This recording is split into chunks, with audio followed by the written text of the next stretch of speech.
Aqueous IPO, आइए इसका complete review करते हैं और जानते हैं कि इसमें अप्लाई करना सही होगा कि नहीं होगा, क्योंकि कंपनी लगातार पिछले 3 साल से लॉस करती हुई आ रही है। तो आखिर इसमें पैसा लगाने कोई मतलब भी है कि नहीं है, और पूरा कंप्लीट डिटेल देखते हैं, जीएमपी वगैरह सब कुछ देखेंगे। यहाँ पे शेड्यूल में देखोगे तो ओपन हो रहा है 3 को, क्लोज हो रहा है 5 को भाई। 3 तारीख को बहुत सारे आईपीओ ओपन हो रहे हैं भाई। ये बहुत ही गड़बड़ पॉइंट है, एक दिन ही सब ओपन हो जाता है, गड़बड़ा जाता है सब मामला। अलॉटमेंट की बात करें तो 8 को अलॉटमेंट आएगा, लिस्टिंग 10 को होगी भाई। 3 आईपीओ की लिस्टिंग सेम डे होने वाली है। यहाँ पे आओ देखें फेस वैल्यू, तो 10 रुपए पर शेयर इसका फेस वैल्यू है। प्राइस बैंड 118 से 124 पर शेयर का प्राइस बैंड है, ठीक ठाक प्राइस बैंड है। लॉट की बात करें तो 120 का लॉट रखा गया है। ऑफर फॉर सेल और फ्रेश दोनों है, सेल टाइप की बात करें। वहीं टोटल इशू साइज की बात करें तो 921 करोड़ के अराउंड का जो है आईपीओ है, जिसमें से फ्रेश 670 करोड़, यानी फ्रेश ज्यादा है। वो एफएस की बात करें 251 करोड़ का है, तो एफएस कम है, ये पॉजिटिव पॉइंट है भाई। इंप्लॉय डिस्काउंट भी 11 रुपए का रखा गया है, तो ये भी बढ़िया चीज है। इशू टाइप की बात करें तो बुकबिल इशू आईपीओ है, लिस्टिंग बीएससी एनएससी पे इसकी होने वाली है। और रिजर्वेशन देखते हैं, ठीक है। रिजर्वेशन की बात करें तो रिटेल के लिए 10% का है, ऑब्वियसली 10% का रहेगा, लॉस मेकिंग कंपनी है। क्यूआईबी के लिए 75% का और एनआईए के लिए 15% का रखा गया है। एक लॉट के लिए 14,880 रुपए इन्वेस्ट करना होगा। अब आपको जितना भी लॉट लेना है उसके अकॉर्डिंग कैलकुलेट कर लेना कि आपको कितना पैसा लगने वाला है। अब यहाँ पे आओ डिटेल में देखते हैं कि कंपनी करती क्या है, कंपनी का सेक्टर क्या है। तो यहाँ पे देखिए पूरा पीडीएफ बना है, यहीं पे हम सीधा पढ़ लेते हैं, वहां पढ़ने की जरूरत नहीं है। तो कंपनी का जो काम है, एरोस्पेस मैन्युफैक्चरिंग का काम करती है कंपनी, साथ ही साथ प्रिसीजन मैन्युफैक्चरिंग करती है, इलेक्ट्रॉनिक्स मैन्युफैक्चरिंग करती है। तो इतना तीन चीजें कंपनी करती है। कौन कौन? एरोस्पेस, प्रिसीजन और इलेक्ट्रॉनिक्स, तीनों चीज का जो है मैन्युफैक्चर कंपनी करती है। एरोस्पेस मैन्युफैक्चरिंग इंडिया में अभी स्टार्टिंग फेज में है, ठीक है, समझे। ये जो एरोस्पेस मैन्युफैक्चरिंग जो है ये इंडिया में भी स्टार्टिंग फेज में है, और इसका ग्रोथ इसीलिए है। रीजन क्या है? जैसे बोइंग हो गया, एयरबस हो गया, कॉलिंस जैसे ग्लोबल ओईएमएस इंडिया से सोर्सिंग बढ़ा रहे हैं, और इसी वजह से इसमें ग्रोथ देखने को आपको मिलेगा। बोइंग वगैरह जो है इंडिया से सोर्स बहुत ज्यादा वो बढ़ा रहे हैं, अपना इंडिया से सोर्सिंग बढ़ा रहे हैं, और इसी वजह से आप देखोगे इसमें ग्रोथ देखने को मिलेगा। मेक इन इंडिया के तहत जो है डिफेंस एंड एरोस्पेस जो में ज्यादा बढ़ावा मिल रहा है, इन सारी चीजों की वजह से जो है ये भाई कहीं ना कहीं जो है इस सेक्टर में आपको ग्रोथ देखने को मिलेगा। और भाई ये सब सेक्टर बढ़िया सेक्टर है, इसमें जो है इन्वेस्ट करने का एक मतलब बनता है। इसमें कुछ यूनिक चीजें हैं यहाँ पे लिखा हुआ है, आप चाहो तो पढ़ लो, बट मुझे यही जानना था कि कंपनी का सेक्टर कैसा है, इसमें क्या क्या कंसर्न है। कंसर्न की बात करें तो 3 साल से कंपनी लॉस मेकिंग है, हाई डेट एंड आरओई वगैरह ये सब वीक है, और ये सब तो भी हम चर्चा ही कर लेंगे। फिलहाल ये समझो कंपनी का सेक्टर सॉलिड है, सेक्टर में बढ़िया है, और कंपनी के पास बड़े 5,000 प्लस एरोस्पेस एसक्यूज है। ये सारी चीजें कंपनी के पास है, तो ये सब इसके पॉजिटिव पॉइंट है। तो कंपनी का सेक्टर कहीं ना कहीं बढ़िया है, और इस सेक्टर में कंपनी कहीं ना कहीं ठीक ठाक परफॉर्मेंस दे रही है। बाकी अभी देखते हैं इसके जो है सीट कैसा है, फाइनेंशियल सीट वगैरह कैसा है, वहां से और क्लैरिटी मिलेगा। यहाँ पे आओ, यहाँ पे फाइनेंशियल देखते हैं, फाइनेंशियल कैसा है। मार्च 2023 में इन्होंने रेवेन्यू कितना किया था? 840 करोड़ का रेवेन्यू किया था। 2024 की बात करें तो 988 करोड़ का रेवेन्यू है, यानी रेवेन्यू में ग्रोथ देखने को मिला।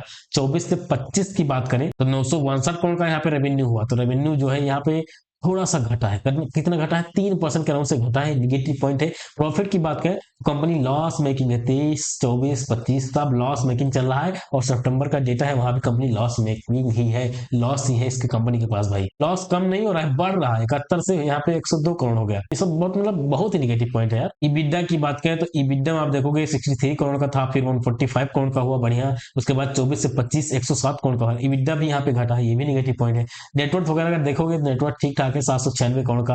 रिजर्व देखोगे 200 करोड़ के अराउंड। टोटल बोरो की बात करें, बोरो भाई ज्यादा लग रहा है, 533 करोड़ का बोरो है, थोड़ा ज्यादा लग रहा है। अब यहाँ पे आप देखते हैं बोरो वगैरह क्या है। डेट टू इक्विटी 1 के अराउंड ये भाई, 1 के अराउंड ये भाई। तो चलो मतलब थोड़ा तो ज्यादा हाई है, बट चलो कोई कहीं ना कहीं मैनेज हो सकता है। कंपनी प्रॉफिटेबल होती, तगड़ा प्रॉफिट कर रही होती तो आराम से मैनेज होता, बट अभी तो प्रॉफिटेबल नहीं है। आने वाले दिनों में हो सकता है मैनेज हो जाए, बट अभी के अकॉर्डिंग तो उतना उस लेवल का नहीं लग रहा है। यहाँ पे सारी चीजें निगेटिव में है, कोई पढ़ने का मतलब बनता नहीं है। पेट मार्जिन निगेटिव में है, सब कोई कोई मतलब नहीं, इसके पढ़ने का कोई मतलब ही नहीं है। प्राइस टू बुक वैल्यू की बात करें तो 9.94 का है, तो ये ठीक ठाक प्राइस टू बुक वैल्यू लग रहा है। बाकी यहाँ पे देख लेते हैं, ये सब निगेटिव है तो कोई मतलब नहीं है। ऑब्जेक्टिव की बात करें तो अपना ये जो है जो बोरो है कम करने वाला है, ये बहुत ही अच्छी बात है भाई, इन्होंने बोरो कम किया है। तो इस बोरो से हमें फर्क नहीं पड़ना चाहिए। बोरो तो एक यहाँ पे निगेटिव पॉइंट नहीं होना चाहिए, बोरो से हमें दिक्कत नहीं होनी चाहिए भाई दोस्त। बोरो से यहाँ पे कोई दिक्कत नहीं होनी चाहिए, क्योंकि अपना बोरो पे करने वाले हैं, तो ये पॉजिटिव पॉइंट है, बढ़िया चीज है भाई। बोरो अपना पे कर देंगे तो कोई मतलब ही नहीं बनता, तो बोरो को हमें ध्यान में नहीं रखना है। बाकी कंपनी लॉस मेकिंग है, इबिडा वगैरह घटा है, ये सारी चीजें इसके नेगेटिव पॉइंट है।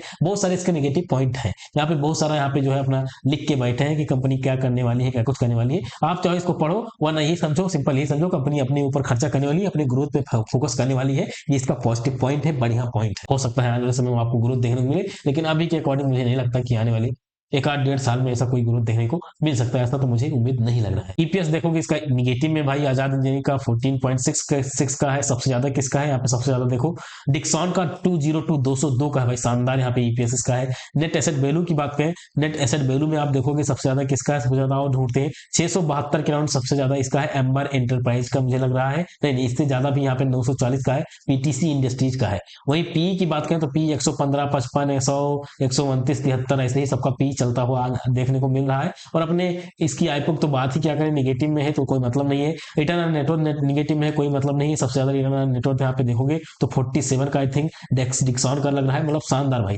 और आपको पता होगा मोरा ट्रेडिंग में जो है मैंने डिक्सॉन खरीदा था, मोरा ट्रेडिंग के दिन लाइव था वहां पे, मैंने डिक्सॉन लिया था और बहुत सारे लोगों ने लिया था। बीच में थोड़ा सा ऊपर गया बट अभी फिलहाल वो गिरावट कर रहा है, देखते हैं कहां तक गिरता है। बट लॉन्ग टर्म के लिए मेरे अकॉर्डिंग ठीक ठाक इन्वेस्टमेंट था। और यहाँ पे भी देख लो लॉन्ग टर्म के लिए, यहाँ आप देखो इसका फंडामेंटल फाइनेंशियल ठीक ठाक है, बढ़िया फंडामेंटल यहाँ पे दिख रहा है। अब यहाँ पे आओ, यहाँ पे क्लियर कंपेरिजन कर देते हैं और जानते हैं कि अपना ये एक्वस जो लिमिटेड आईपीओ है ये हज 3 यानी नंबर 3 टॉप 3 में आ रहा है कि नहीं आ रहा है। नंबर 1 की बात करें तो नंबर 1 भाई मेरे अकॉर्डिंग डिक्सॉन टेक्नोलॉजी रहेगा, दूसरे पे काइनिज टेक्नोलॉजी रहना चाहिए, और तीसरे की बात करें तो एम्बर को या पीटीसी को रख सकते हो। और अपने आईपीओ की बात करें तो लास्ट से दूसरे से नंबर पे अपना ये आईपीओ आने वाला है। ठीक, बात करते हैं फंडामेंटल कैसा है, तो देखो भाई पेयर में सस्टेन कर ही नहीं पा रहे हैं, फाइनेंशियल इनका गड़बड़ है, तो ओवरऑल फंडामेंटल इनका स्ट्रांग नहीं है, ना गुड है, बेकार फंडामेंटल है इनका, फंडामेंटल भाई सही नहीं है। और जीएमपी देखते हैं, उसके बाद हम कुछ डिस्कशन करेंगे और हम जानेंगे इसमें अप्लाई करना है कि नहीं करना है। जीएमपी की बात करें तो 32% का जीएमपी चल रहा है, सॉलिड जीएमपी चल रहा है, ऐसे ही जीएमपी रहता है तो बढ़िया हो जाएगा।